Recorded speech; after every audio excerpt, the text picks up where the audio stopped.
Yeah.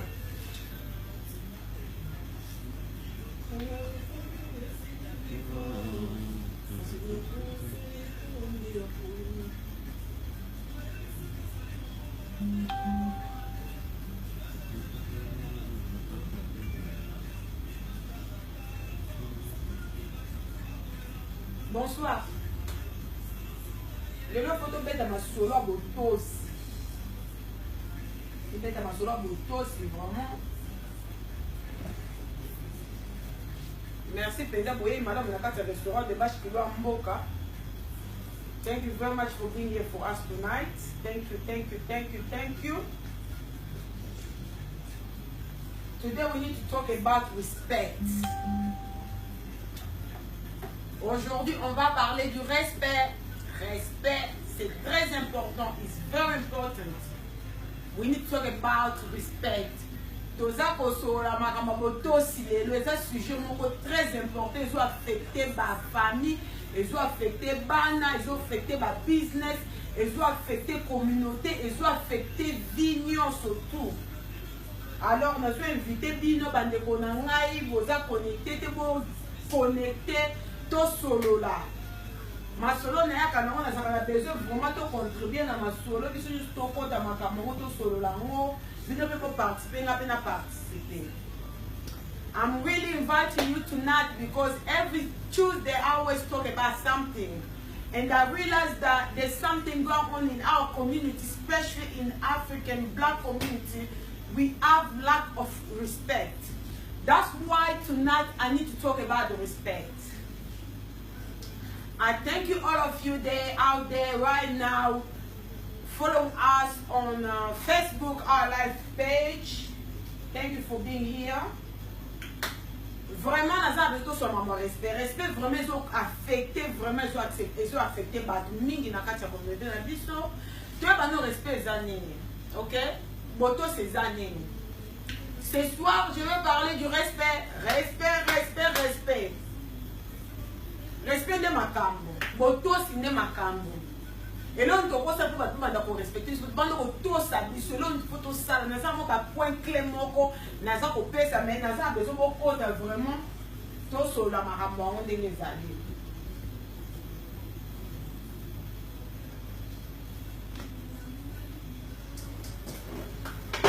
Respect is a positive feeling or action shown towards somebody. Respect ezali ko admirer mutu, ko considérer mutu. Eza ko yoka posa moko bo mutu asali luka moko boye, oza besoin respecter ye. Eza considération. Mais respect et se méritaka. Le respect est vraiment mutuel. Alors, le on a 20 points. On a reçu la pour la respect. Et là, comme on a remarqué dans la communauté, même dans la communauté africaine, et ça que le sujet est très important pour la vie, pour la futur un jour. Tu as vraiment collaboré la route, tu as mis la futilité, tu as makolo. On a pas on a contribué à quelque chose. On a maté à koyoka ayoki, on a aussi ma asimbi, on a ma bomba bombi. Mais on a sali oyangai na koko sala na poko alelo. Vraiment tout ça en fait restaurant de Bâche Kilo Mboka, de Bâche ali africaine congolaise restaurant à Nakata UK. Tout ça basé à Tottenham dans numéro 71 71 73 na West Green Road na balaba nos aki Schengen place ezalaki et pas une en face ya Chibo sorry pardon na face ya Apula. Pour comprendre le cas baza ba ndeko c'est normal.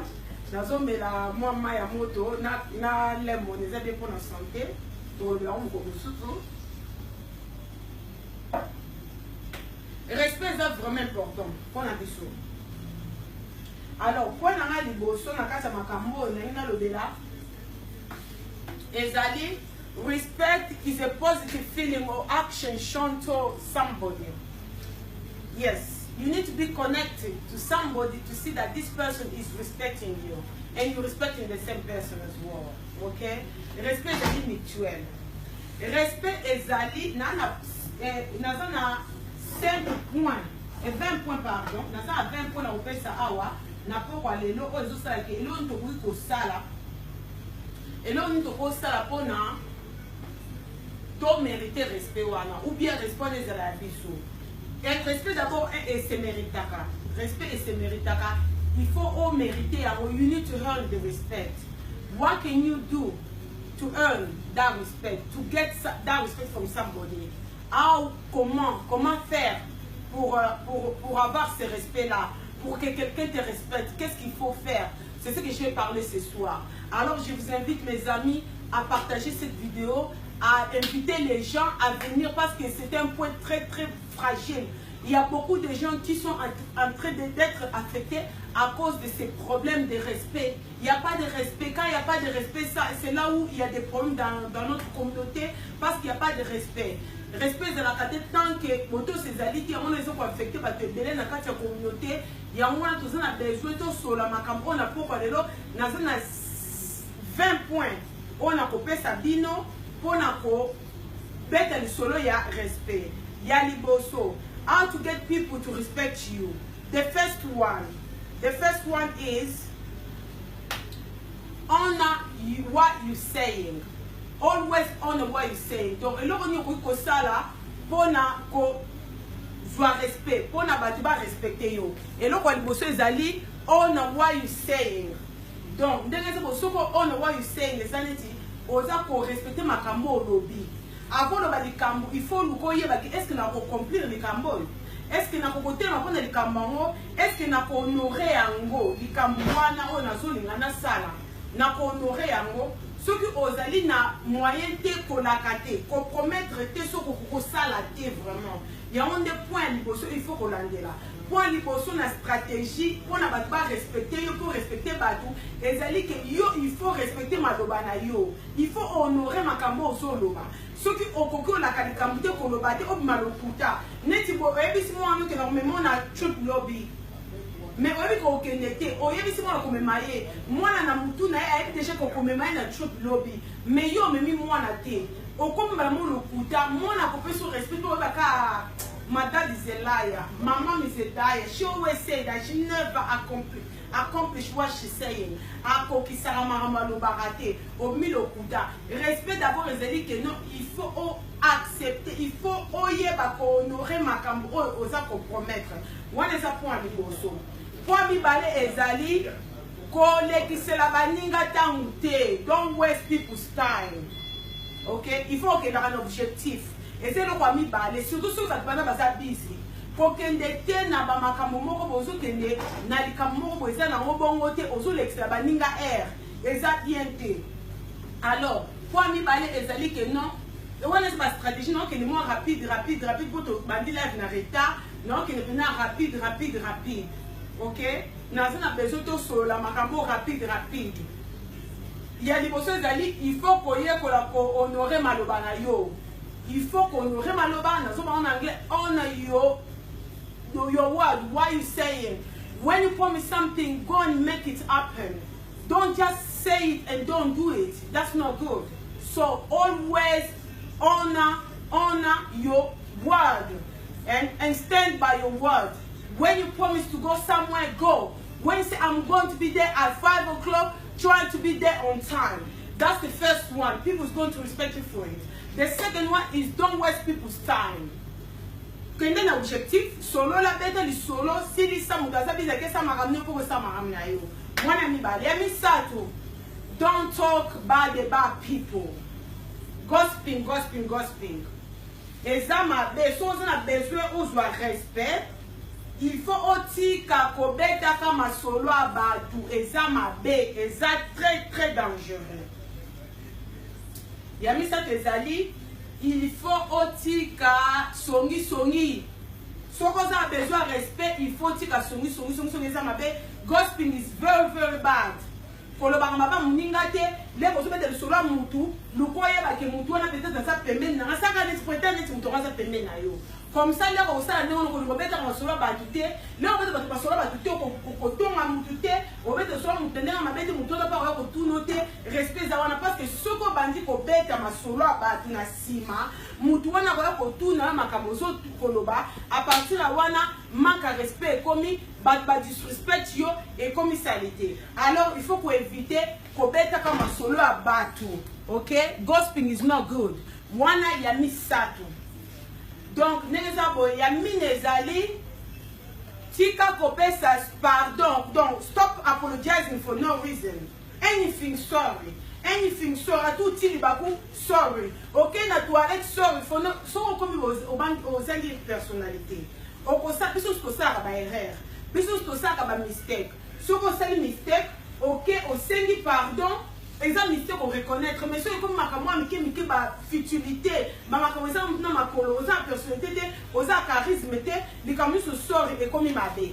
OK, il faut to stopper koloba sorry na makambo o ezali na nécessité te to senga ka pardon na makambo ezali nécessaire o eza important makambo eza mama pamba eza malamu te wana il faut ko stopper mo. OK, so for is stop apologizing for no reason. And number 5 is stand up for your belief. Okay? Stand up for your belief. Don't say about telemela oyo ndimelaka. Telemela oyo ndimelaka est très important pour na yo. Donc 5e c'est que telemela oyo ndimaka so ndimaka que Yesu existaka. Telemela belief no que Yesu existaka.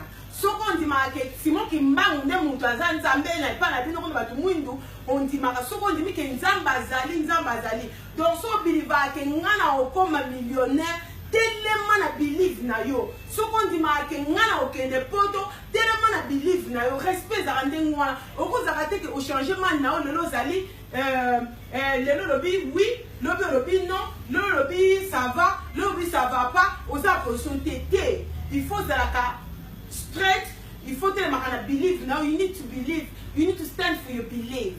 That's number 5.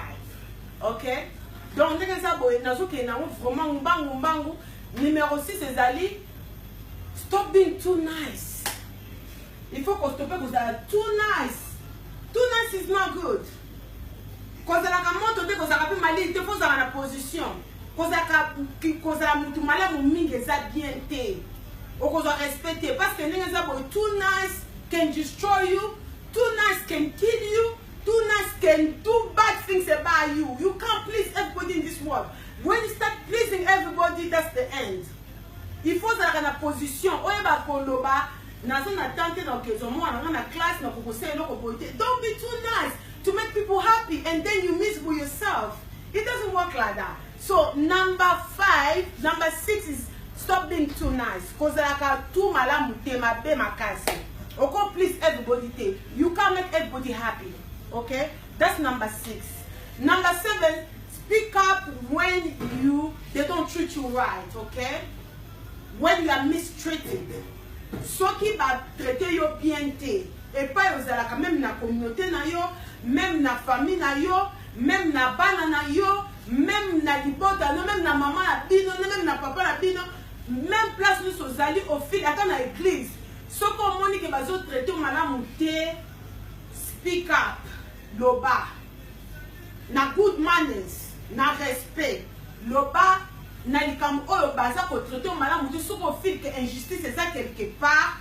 Tellement loba, respect et se mérite à ndenge wana, bat ba respecter yo. Au lieu de l'hypocrite, ok ne libanda, ok ne kotonga par exemple le pasteur, au pasteur wana, azom te mama be, alinga ngata makabozo sala, yango to lobaki numéro 3 wana, ko luka ko gossip te, ko luka kotonga te za mabe, mais tellement, ok? Tellement loba pour na makambo ozo sepela yango te, mais na correctement, na respect. OK, respect aux zonga na ko swana te na respect. Voilà est numéro 7. OK, numéro 8 ezali donc on a le numéro 1, numéro 2, numéro 3, numéro 4, numéro 5, numéro 6 et puis numéro 7. Numéro 8 ezali stand up for someone else. OK, donc nous avons tellement pour na muninga mususu, les muninga za na danger, les muninga azali weak. Azoko ko se défendre te, hein? Il faut que tu m'apprends à baninga mususu. Tout le monde a battu belé battu les maras. Ah moi le mususu bazaka ba végétarien, balingaka banyama baboma bango to omona soki oke peut-être na place mona bacampagne mo bazotelema mpona banyama mpo banyama na bakokose défendre te baboma bango mpo balia bango neti biso tolela kolia bamisuni bato mosusu balingaka kolia misuni te bazalaka vraiment contre bato oyo baliaka banyama alors bato wana babundaka mpona babibwele oyo nzambe akela ke baza na droit bavivre mpe omona batelemi bazosala bacampagne contre bato wana baboma banyama donc ndenge eza bazotelema mpona bibwele moko boye bikela moko nzambe asala donc ndenge okokoma na situation moko okokuta mwana moko ya disability ubi okokuta koko moko boye azali na aza weak aza na makasi te ya kose défendre aucun hôtel pour naïe mais au sein correctement pour tchai mon peu danger te en tout cas faut que tu ça un peu à misusu moi les numéro 8 numéro 9 be yourself be original il faut qu'on a la yo il faut à la original vraiment il faut qu'on a la yo il faut à l'original numéro 9 ezali que be yourself il faut qu'on a la yo copier comme ningate ndenge ça pour maman de bashi asali suki milai ngapi na kosa suki milai non ça suki milai po yo lingi kosa suki milai mais ça non pour maman de bashi asali suki milai ou bien ngana kosa na restaurant pour maman de bashi asali restaurant te ça restaurant po yo linga kosa na restaurant kosa na restaurant te pour maman de bashi lingi kosa na restaurant donc ndenge ça kosa zala réel so kosa na maquillage no na ndenge olinga maquillage belé ça maquillage no ebelé so olinga maquillage muke za maquillage muke so olinga ta perruque milai la ta perruque milai so olinga perruque te kolata te soki olingaka kolata ba maputa te kolata po ninga babiki futo la maputa so olinga kolata biloko mikuse lata po e affecter bato te alors ndenge ça il faut kozala yo moko faut zala original il faut zala naturel il faut zala yo il faut zala yo en tout cas tous les photos de la rabiso wana eza numéro 9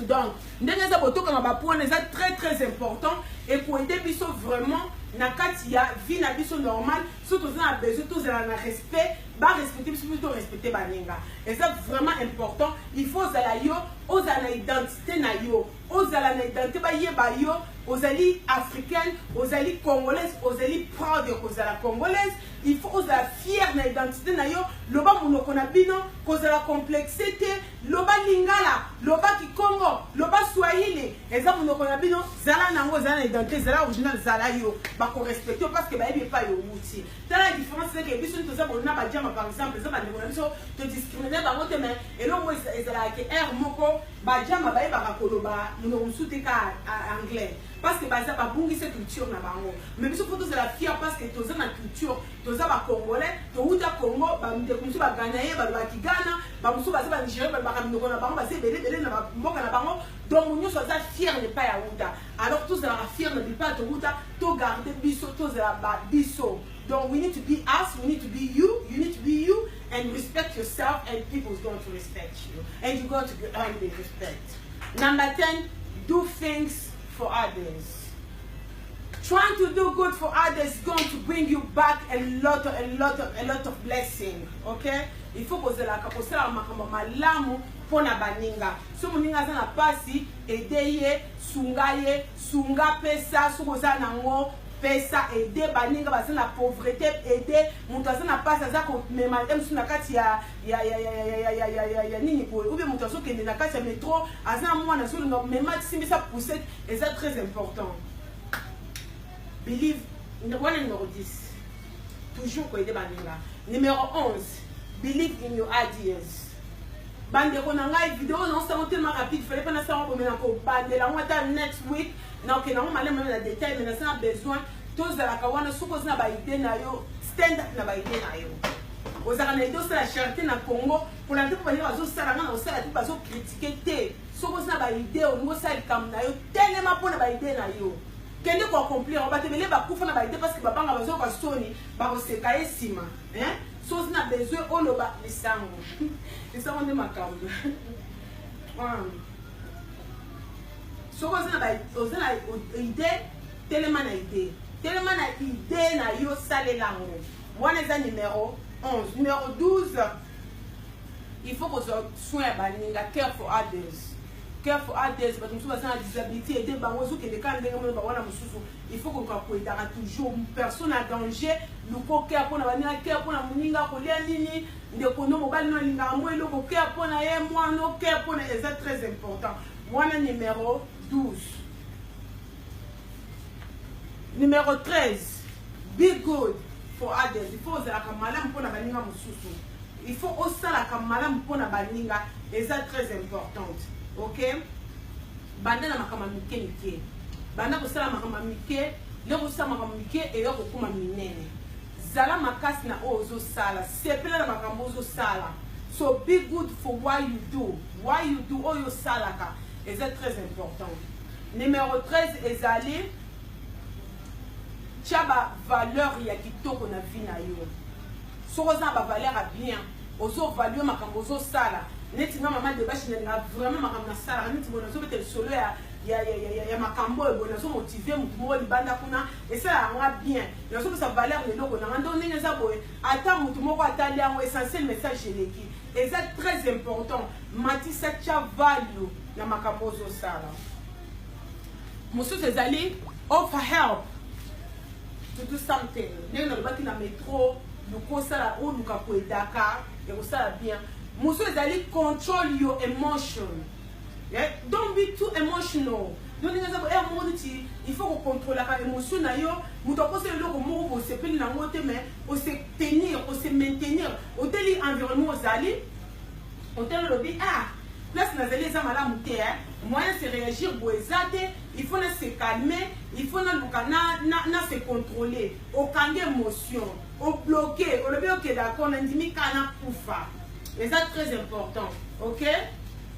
Et puis monsieur ezali be inspiring. Il faut qu'on inspire des choses de ça la boye, au bandi bobi maman débache vraiment à ça comme ça la bien.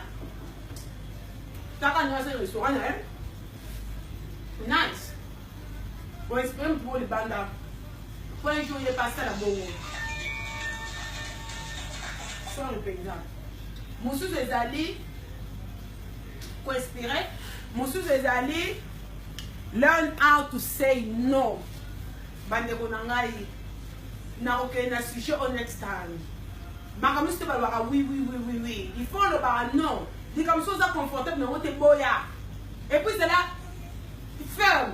Et puis causer la ose la critique qui te pose sur le sur au lia ka dongo tu vas plus dongo lia boyango ezalate boyana yo. OK na OK na aussi mon comme suppose que les a pressé. Numéro 19 ezali respect yourself. If you want to be respect yourself. Donc c'est respecter avant de pas respecter yo. Respect c'est mutuel. Sur une place à baninga, respecter bato oyeko et pas oyena donc bato respecter avant que toilette tu peux tes autres n'a pas utiliser toilette et ça va plus comme c'est très important parce que nous doit respecter yo yé quand maman on n'a pas bato maman on l'a mis yo aucun la cuisine au fongoli respect ça va bon côté attends pour ça ba camarade respecter cuisine à moninga mais ça moninga respect wana et ça très important. OK? Et puis il y a souka on a ba stratégie nyonso on a pesi ezali que non na nyonso na ba nyonso on a pesi lelo il y a souka ezali que non. Il y a 19 ans que respect est mutuel, il faut se respecter. Il y a ce que c'est qu'il faut respecter baninga pembeni na yo. Si on a besoin de respecter yo, respecter baninga. Et ça très important. Il faut qu'on respecte bamususu pour respecter yo. Banda qu'on respecte baninga. Si on a besoin de respecter son pas na yo, ko finga te ba ko finga yo te, ko tonga te ba ko tonga yo te, ko tia makumuno na makamba tu te ba ko tia muno na makamna yo te. Kofinga baninga te ba ozongi selo parce que ça karma et ça cercle vicieux ceux qui osent le mabe pour na baninga ba ozongi là donc si vous avez besoin de respect mi respecter votre mususu respect ozongi là yo si je na tika on le parce que na ça vraiment busy mais na kozongi là on next week non la même likambo mais na on a détaillé dans un mois monté avant peine pour développer en haut. Merci d'avoir bazaki wana bonne soirée na bien surtout. Merci, au revoir. Thank you.